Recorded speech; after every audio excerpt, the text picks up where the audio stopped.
Messrs. Chairman, members of the committee, let me begin by saying I am aware that Congress has the responsibility, duty, and obligation to oversee and critique the performance of the nation's intelligence services. I greatly respect your responsibilities in this regard and believe your inquiry will result in changes to our intelligence services that will make them better and stronger. I do, however, take exception and have problems with the manner in which classified information and the identities of FBI special agents have been exposed to the public. Terrorism cases, such as the investigation that led to my authoring of the July 10, 2001 electronic communication, are typically classified secret in their entirety. Various intelligence sources and methods are utilized while conducting these sensitive investigations. FBI special agents assigned to work these matters in the field involve themselves on a daily basis with Islamic extremist elements representing various terrorist organizations. The very nature of these cases involve individuals who do not like the United States or what the United States represents, thus making them a threat to national security and a threat to the individual special agents.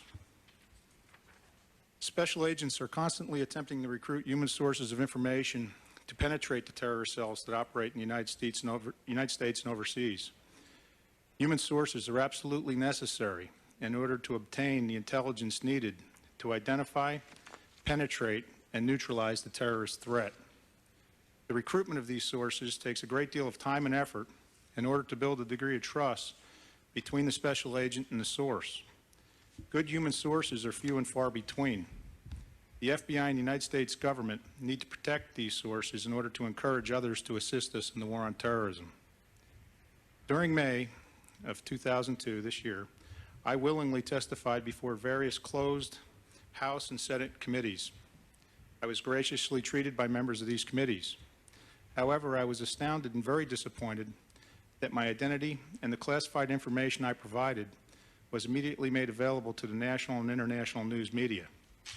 My photograph was plastered all over print and television media. Reporters from all over the world called my office and my residence attempting to get a statement from me. The media quickly identified, through publicly available records, where I lived and showed up at the front door of my residence.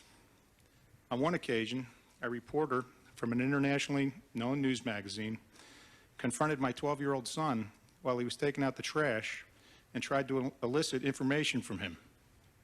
This incident caused my son great distress and made me very angry.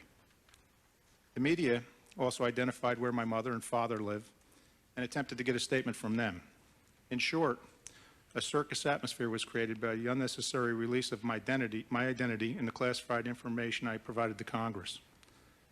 Finally, I have been informed that a documentary appeared on the Al Jazeera news network within the past couple of weeks concerning the events surrounding September 11, 2001. Several al-Qaeda leaders were interviewed. My name and photograph was also included in this documentary. While the exact contents of what was discussed concerning me are currently unknown, I am particularly concerned knowing this network is broadcasting my name and image throughout the Middle East.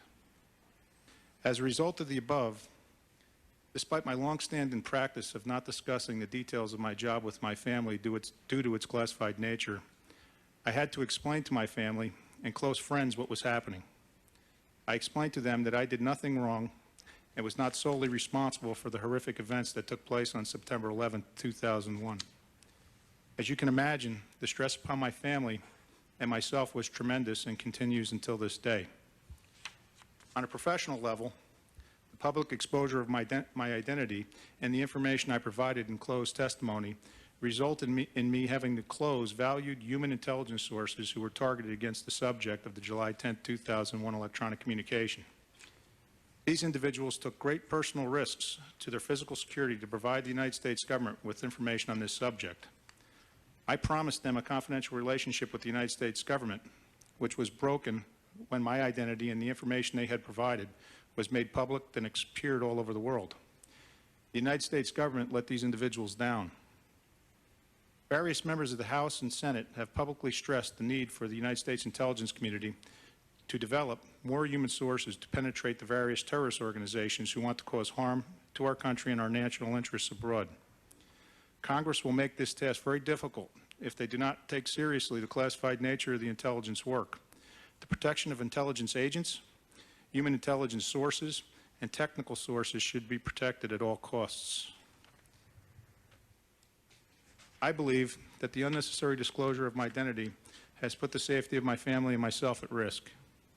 I ask myself, what are senior members of al-Qaeda thinking when they see my image in the media? If I were in their position, I would be thinking that there must be a source who has penetrated the organization. I believe that al-Qaeda would consider me a terrorist target and would want to kill me. Just as I believe Congress has the duty, responsibility, and obligation to oversee and critique the nation's intelligence services, they have an equally important responsibility to protect the identities of the nation's intelligence agents who are diligently trying to protect the nation on a daily basis. I feel in this regard, Congress has personally failed me as an FBI special agent and as an American.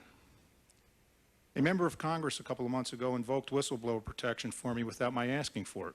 I do not consider myself a whistleblower. I do not feel, nor have I ever felt, threatened or been mistreated by FBI headquarters executive management. On the contrary, FBI headquarters executive management has been very supportive of me.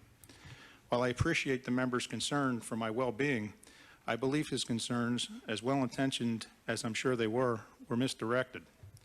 Greater emphasis should have been placed on protecting my identity and the information I provided during closed sessions. I'm not afraid of the FBI, but I am very concerned about al-Qaeda and what they may want to do to me and my family. Sadly, I can thank the United States Congress for my current situation. The horrible events of September 11, 2001 have forever changed the way we as a nation view things. Did the nation's intelligence services fail the nation prior to September 11th? I believe they did. Can they do things better? You bet they can, once Congress gives the intelligence services the tools and resources to accomplish the mission. These hearings are extremely important. Congress, during these hearings, should be very careful not to divulge the identities of the nation's intelligence officers, sources, and methods used in collecting the intelligence information, as well as the information itself. The nation is at war, and Congress has the responsibility, duty, and obligation to protect this type of information. This concludes my prepared statement.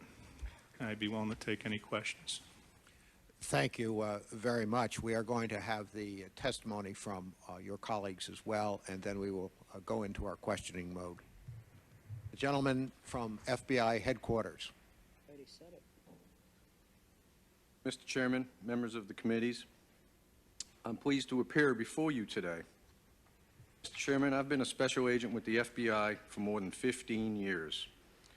Of these more than 15 years, approximately 13 have been dedicated to the FBI's counterterrorism mission as a field agent, FBI headquarters line supervisor, a field division joint terrorism task force supervisor, and as an FBI headquarters counterterrorism unit chief.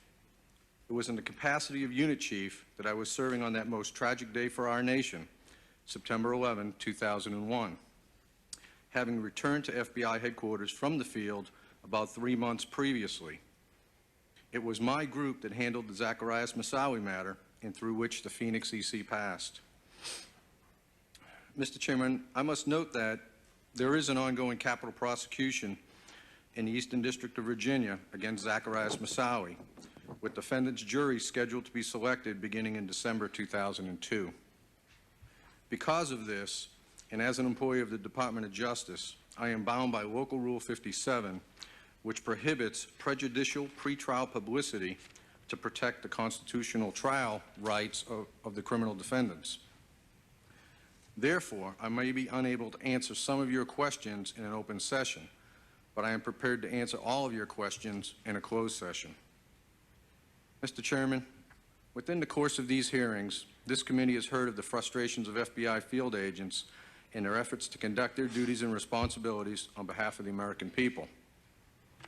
Having served as a field agent and a field supervisor, I know of their sense of frustration as posed by rules and regulations, national security law, and the sense of being held in check by Washington. As an FBI headquarters unit supervisor and unit chief, I'm also aware of FBI headquarters' role in supporting and coordinating terrorism investigations, and the necessity of Washington's oversight to ensure compliance with existing policies and law. I have also witnessed firsthand a dedicated group of counterterrorism professionals that have been routinely overwhelmed by large caseloads and continual crisis management.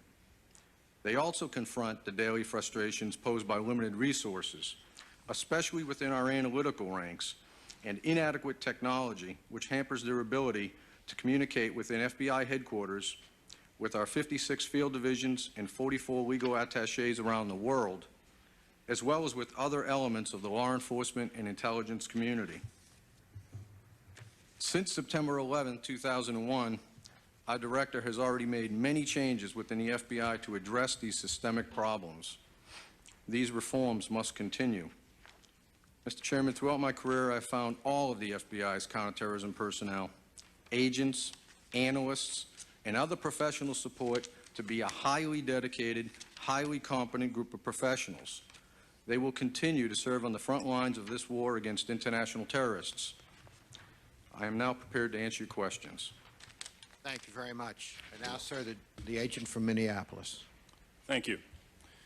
Mr. Chairman, members of the committees, I appreciate your invitation to appear before your committees today in connection with your joint inquiry into the tragic events of September 11th, 2001. I fully understand the responsibility with which you have been charged. From July 2001 through October 2001, I was assigned as the acting supervisory special agent for the Minneapolis Field Office's Counterterrorism Squad, which included the Joint Terrorism Task Force. I was acting in that capacity on August 15th, 2001, when the Minneapolis Field Office opened an intelligence investigation predicated upon the receipt of information concerning the suspicious activities of Zacarias Moussaoui. I continued to supervise this matter beyond September 11th, 2001. From the time of receipt of the initial information and continuing after September 11th, Minneapolis aggressively pursued the investigation of Moussaoui, resulting in the collection of a significant amount of information of investigative interest. The investigation was a coordinated effort involving Minneapolis, FBI headquarters, FBI field offices and legal attachés, the Immigration and Naturalization Service, and other members of the United States intelligence community. Based upon conversations between Minneapolis and FBI headquarters, the decision was made to continue working the matter as an intelligence versus a criminal investigation. This was based upon the understanding that if Minneapolis pursued this as an intelligence matter, Minneapolis still had the option of opening a parallel criminal case. If it was pursued as a criminal matter, we would not have the option of using certain intelligence gathering techniques, such as those available under the Foreign Intelligence Surveillance Act. During the approximately 3 weeks preceding September 11th, 2001, and following those events, Minneapolis communicated extensively with FBI headquarters via FBI written communications, telephone calls, and emails. The purpose of these conversations was to attempt to obtain FISA search warrants for Moussaoui's personal effects and his residence, and to discuss other case-related logistics. The Minneapolis field office experienced great frustration during the investigation and while navigating the FISA process. Some of the frustration can be attributed to the FISA law, some of the frustration can be attributed to FBI headquarters, and some may be attributed to the circumstances of this case. Attorney General Ashcroft and Director Mueller have initiated procedures to address some of the frustrations within the FBI, the frustrations that Minneapolis experienced concerning the application of the FISA statute. I would reiterate that, as you know, there is an ongoing capital prosecution in the Eastern District of Virginia against Zacarias Moussaoui. I am also bound by Local Rule 57 and therefore may be unable to answer some of your questions in an open session. I'd be happy and I am prepared to answer all of your questions in a closed session. What has been lost in the media and in this inquiry process is that it's the same FBI, which has been extensively criticized since September 11, 2001, that is responsible for the investigation which led to the indictment of Zacarias Moussaoui. The FBI is, of course, subject to human factors and limitations and we are occasionally hamstrung by legal constraints, both real and imagined. FBI personnel, both in the field and at FBI headquarters, were committed to preventing acts of terrorism prior to September 11th, 2001. We continue to be committed to that mission today. Thank you.